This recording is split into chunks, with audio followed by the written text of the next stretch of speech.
Welcome back to My Block Jags. I am Denero Scurry. And since the Jacksonville Jaguars season is over, now I'm going into off-season. Off-season conversation, off-season topics, off-season talk. And since we have the number one draft pick, now the conversation is, should the Jacksonville Jaguars trade their first overall pick to the Houston Texans for disgruntled Deshaun Watson? Deshaun Watson is the starting quarterback of Houston Texans. He's phenomenal. Should have been the number one pick that year coming out, or the number two. No, I think he came out the same year. Anyway, he won the national championship from Clemson. I think he was like the second or third quarterback taken. And anyway, he's been phenomenal for the Houston Texans since they grabbed him. Houston, for whatever reason, when Bill O'Brien couldn't figure out how to build around him, they got rid of his left tackle, then traded for a left tackle. Got rid of DeAndre Hopkins for a running back that's on the downslope of his career. And you got Brandon Cooks, who really didn't match DeAndre Hopkins. So for whatever reason, the team itself cannot find a way to build around Deshaun Watson. And he's disgruntled. He wants out. So now the talk is, should the Jaguars trade for a disgruntled Deshaun Watson? Ever since the Jacksonville Jaguars has gotten this number one overall pick, there's been conversation everywhere, all over the place, about how we cannot get Trevor Lawrence. And I find that very weird. I find it very odd, very strange, because you never heard this from the Browns and any of their first round picks they had. Any other team that had the very first overall pick, you've never heard a conversation about what can happen for the number one player to not go to the team. And for whatever reason, the conversation around the NFL media and around people is, how can we not get Trevor Lawrence to Jacksonville Jaguars? Like, people are putting out articles saying Trevor could pull Elway and say he's not going to this team. Elway and Manning saying they're not going to this team. Or should he stay in college? Or should teams trade with the Jaguars to get the number one pick so he won't go to Jacksonville? Like, it's so much conversation around Trevor Lawrence not coming to Jacksonville. And even here in Jacksonville, there's conversation about it. Like, should we not draft Trevor Lawrence? Should we go with Fields? Should we trade for Deshaun Watson? And my personal opinion, I think that all that, to me, is stupid. We have the number one pick. Let's not outthink ourselves, because I feel like that's what we're doing. Like, we're sitting there overthinking it. We're doing everything possible to make the conversation last longer than what it should. Khan said in his interview discussing Marone when he fired him, he said we're drafting a quarterback with the first overall pick. Out his mouth. The owner already said we're drafting a quarterback with the first pick. And and more than likely it's Trevor. I mean, I don't see a reason for Trevor not to want to come here. But I don't understand why this conversation around Trevor not coming here is such a big thing. And if teams want to trade, like, literally people are saying we should trade the number one pick for Deshaun Watson straight up. Bro, what the fuck? We're taking that big ass contract that he just signed on the off season. And granted, he's a good player, excellent player, but we're taking his big ass contract, which, if it was, we had like the number 6 pick, number 7 pick, and there wasn't a Trevor Lawrence coming out or something like that, then yes, I would be like, yes, that would be a good trade. That would be an even trade. But since it is Trevor Lawrence and it is the first overall pick, bro, we gonna need something more than just a straight up Deshaun Watson. We're gonna need one of them RG3 type trades. I mean, when Washington traded for RG3, they got 3 number 1s and a number 2 to get him. I want to say when Jared Goff got traded, or when Jared Goff got drafted, they traded like 2 number 1s, 2 number 2s, and like a couple other draft picks. So for you to grab that pick from Jacksonville, it's going to cost you. It's not just going to be a player. It's not going to be a straight up Deshaun Watson, number 1 overall in the 2021 draft pick. No, it's not going to be that, bro. You're going to have to give us a lot more. And the Texans honestly just don't have it. They don't have draft. I don't think they have a number 1 draft pick this year. I think they have a number 2, but they don't have a number 1.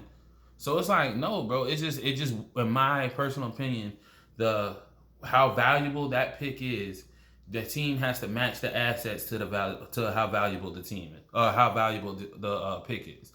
And if you can't match it, then there's no reason for that conversation is for it to even be had or be had. You know what I'm saying? We shouldn't even be talking about that. Like I said, Deshaun Watson, great quarterback. Even though his line is horrible, he still managed to make plays downfield. Still exciting to watch. I mean, he's just an awesome player. He's the future of the NFL. He's one of the future quarterbacks of the NFL that's gonna continue to make the NFL great. But again, to trade the first overall pick for him straight up, absolutely not. Absolutely not. I would never do. I don't understand. I don't see. There's no scenario to where I'm looking at that and saying that's a good trade. There's absolutely not one scenario to where I can think of to where trading the number one overall pick in the draft for Deshaun Watson straight up, no extras, no players, no nothing. I just can't see it. I mean, and then they don't even have other players on their team that I can think that we would want. Like JJ Watt he's on the down end of his career. They don't have no good receivers. I don't want Brandon Cooks. I mean, I don't see him. Like there's really nothing. I think Will Fuller's got suspended and they cut Kenny Steele. So there's no pieces on their team. Whitney Merciless might be the only one. I think that's his name. Whitney Merciless is his last name. But that might be the only good talent on their team to where I'd be like, you know what I'm saying, if you want to throw, but still, I still need draft picks. I just don't get it. Jets, their fan base, they're upset with Jacksonville because Jacksonville played the same game, the same tank game they were playing, and we won. They were tanking just as well as we was, and they won a game which booted them from the number one to the number two, and now they're writing think pieces, these long Twitter threads saying how the NFL should investigate the Jaguars and all this crazy stuff. And bro, y'all did the same exact thing we did. And there was it was fine for y'all, but now it's not fine for us. Then you got sports reporters writing saying that the market of Jacksonville is so much less than the market of New York. And again, I've never seen Sam Darnold or Daniel Jones in a Haynes commercial. I haven't seen nothing with those guys. I haven't seen no endorsements with them since they've been in New York. But I've seen endorsements go to all these other great players in these other small markets. I mean, again, we had Minshew here, and he was getting endorsements in small Jacksonville. So, I mean, we're one of the smallest markets, and we still had players getting endorsement deals. Ramsey too. So so the whole trying to sway him to go to New York or with endorsements. If you're not good, they're not going to give you endorsements no matter where you at. I mean, point blank period. Really, and then just with the fans, with like our local fans, man, I just feel like we're just overthinking it. Like everyone's coming up with every scenario for us not to draft Lawrence. Oh, what if Fields goes out there and beats Alabama in the national championship? Well, that's good for Fields. I'm happy for him if he does that. That would be excellent for Fields and his career and his whatever he has going on for him to go in the NFL. Do I think that means we should trade him? No. Or not trade him. Do I think we should pick him over Lawrence? No. You know what I'm saying? Like, if they're saying what they're saying, then we just need to stick with Lawrence. Because and then just being a Jaguar fan, I've never seen where there's been a player so hyped up that happens to be right there for us. Without somebody else's misfortune or somebody else's pick. Like, for example, Jalen Ramsey, he fell to us because Dallas didn't pick him and Bosa got picked and all that. So everything failed. He fell to us in the draft. But this is the first time to where we're actually picked. Like, this player is set for us. Everything's good for us. We know where this guy is and we have a need for this guy.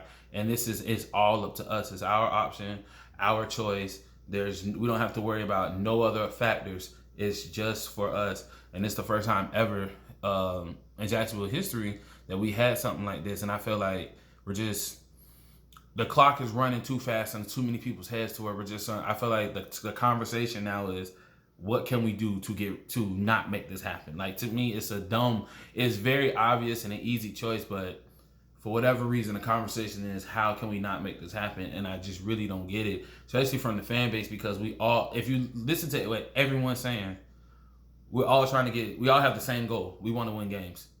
So it's like, it's crazy because everyone wants to win games, but everyone wants to win games in take a different approach, but still win games.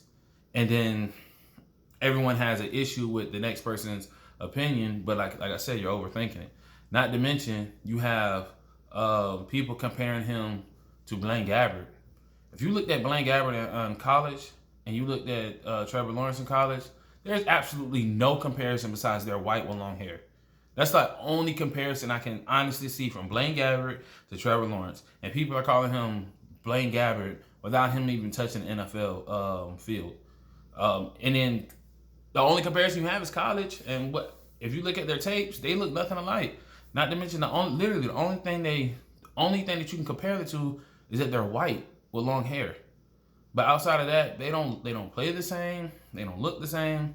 Like, there's nothing about them that says the same outside of that. So now you have people calling him a bust. It's the strangest. I've never seen this before, where you're calling someone an NFL bust before they even made it to the NFL. That's the weirdest shit I ever heard.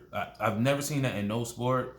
No pre-draft, football, basketball, any sport where they're calling someone a bust before they even touch their professional field or court or whatever.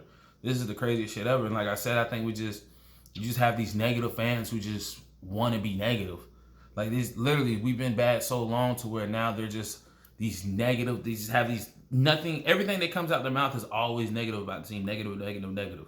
Even when we win, it's negative. So I just don't get it. It's very strange. It's very odd to see and read.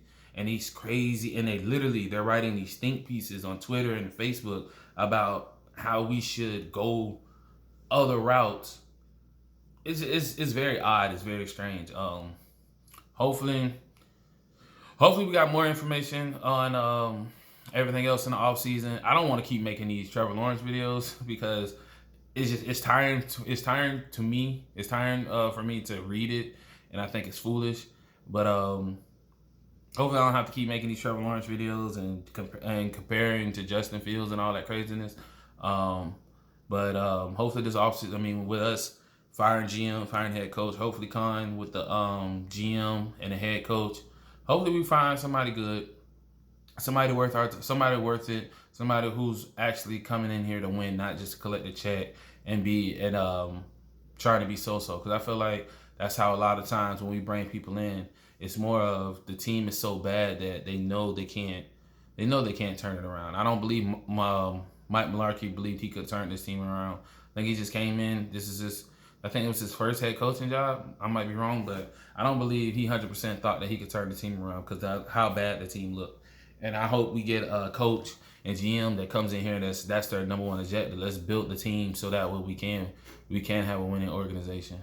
So hopefully that search comes to an end soon, and we get somebody who wants to come in here and wants to win. Let me know what you guys think. Are you guys tired of hearing all this?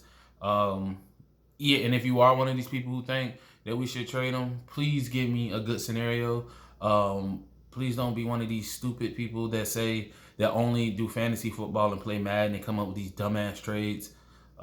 We should trade our number one pick for Mahomes and Tyreek Hill, say stupid shit like that. Like, come on, bro. Just don't be one of these people. I'm tired of seeing people like that. But let me know what you guys think. Is there a trade scenario to where it can happen? Remember, Texans don't have a number one pick, so we can't trade their number one pick. We can't trade for their number one pick.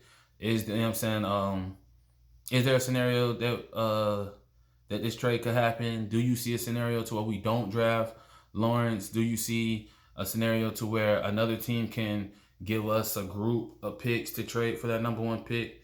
Let me know. Let me know what you guys think in the comments. But that's that for this video.